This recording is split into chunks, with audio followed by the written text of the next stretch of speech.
Petrol और diesel के prices 4 बार पिछले 10 दिन में बढ़ गए हैं। टोटल करीबन 7.5 रुपए बढ़ चुके हैं। पेट्रोल का प्राइस दिल्ली में करीबन 102 रुपए हो गया है, वहीं बॉम्बे में 110 रुपए लीटर हो गया है, और डीजल का प्राइस 95 रुपीज दिल्ली में होके बॉम्बे में करीबन 99 का हो गया है। इससे इंपैक्ट क्या आएगा? इन्फ्लेशन बढ़ेगी। दो तरह की इन्फ्लेशन होती है, सीपीआई, डब्ल्यूपीआई। डब्ल्यूपीआई होती है होलसेल प्राइस इन्फ्लेशन, जो बिजनेसेस के लिए यूज होती है। अब आप सोचिए, मार्च में जो इन्फ्लेशन डब्ल्यूपीआई 3.5% थी, वो अप्रैल में 8.5% हो चुकी है। कंज्यूमर प्राइस इंडेक्स जो है वो भी बढ़ रहा है। अब डीजल का प्राइस जब 1 रुपया बढ़ता है तो यह माना जाता है कि इन्फ्लेशन 0.15% बढ़ेगी। तो 7.5 रुपए बढ़ने पे इन्फ्लेशन 1 से लेकर 1.25% तक बढ़ सकती है। इसका मतलब यह है कि हमारी जो आम रोजमर्रा की चीजें हैं वो महंगी हो जाएंगी। खाना पीना, फल सब्जी, ये सब महंगा होने वाला है। इससे इंपैक्ट क्या होगा? जब इन्फ्लेशन बढ़ती है तो reserve bank of India economy को प्रोटेक्ट करने के लिए इंटरेस्ट रेट्स बढ़ाती है। जैसे इंटरेस्ट रेट्स बढ़ते हैं तो जो लोन आपने लिए हुए हैं या जो लोन आप लेने वाले हैं वो महंगे हो जाएंगे, यानी कि आपकी ईएमआई बढ़ जाएगी, आपकी सेविंग्स कम हो जाएगी, और कुछ केसेस में तो ईएमआई इतनी बढ़ जाती है कि लोग जो है वो अपनी ईएमआई पे डिफॉल्ट करते हैं।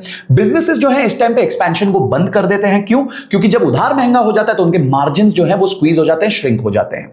अब ये सब क्यों हुआ है? क्योंकि हमारी जो एनर्जी रिक्वायरमेंट है उसका 85% हम इंपोर्ट करते हैं, और उस 85% में से भी 50% हम स्ट्रेट ऑफ हॉर्मुज पे से इंपोर्ट करते हैं। अब वहां पे जहां वॉर से पहले 3000 शिप्स दिन की निकलती थी, अब सिर्फ 200 निकल रही हैं। जो क्रूड ऑयल का प्राइस पहले $60 पर बैरल था, अब करीबन $110 पर बैरल है।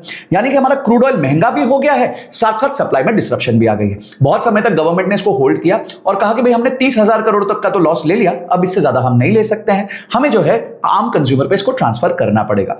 गीता गोपीनाथ जो आईएमएफ की बहुत सीनियर इकोनॉमिस्ट हैं, उन्होंने भी यही कहा है कि गवर्नमेंट को बहुत देर तक झटका नहीं लेना चाहिए, आम कंज्यूमर्स को इसको दे देना चाहिए, फ्री मार्केट पॉलिसी पे चलना चाहिए। साथ ही साथ उन्होंने यह भी कहा है कि इंडिया को रुपी को प्रोटेक्ट नहीं करना चाहिए, उसको भी जिस हिसाब से वो चल रहा है वो चलते रहने देना चाहिए। अब उसके लिए रिजर्व बैंक ऑफ इंडिया ने प्रोटेक्शन की कोशिश की है, क्योंकि रुपी जो है बहुत सिग्निफिकेंटली डेप्रिशिएट कर रहा है, क्योंकि जब हम अपना क्रूड ऑयल खरीदते हैं तो हमें डॉलर देना पड़ता है और उसकी वजह से रुपी पे प्रेशर आता है। पिछले एक साल में रुपी जो है करीबन 12 से 13% गिर चुका है as compare to US dollar, और उसको ठीक करने के लिए रिजर्व बैंक ऑफ इंडिया ने अभी $5 बिलियन का ऑक्शन किया था। उसकी रिक्वायरमेंट इतनी ज्यादा थी कि $9 बिलियन के कोट्स आ गए बैंक से।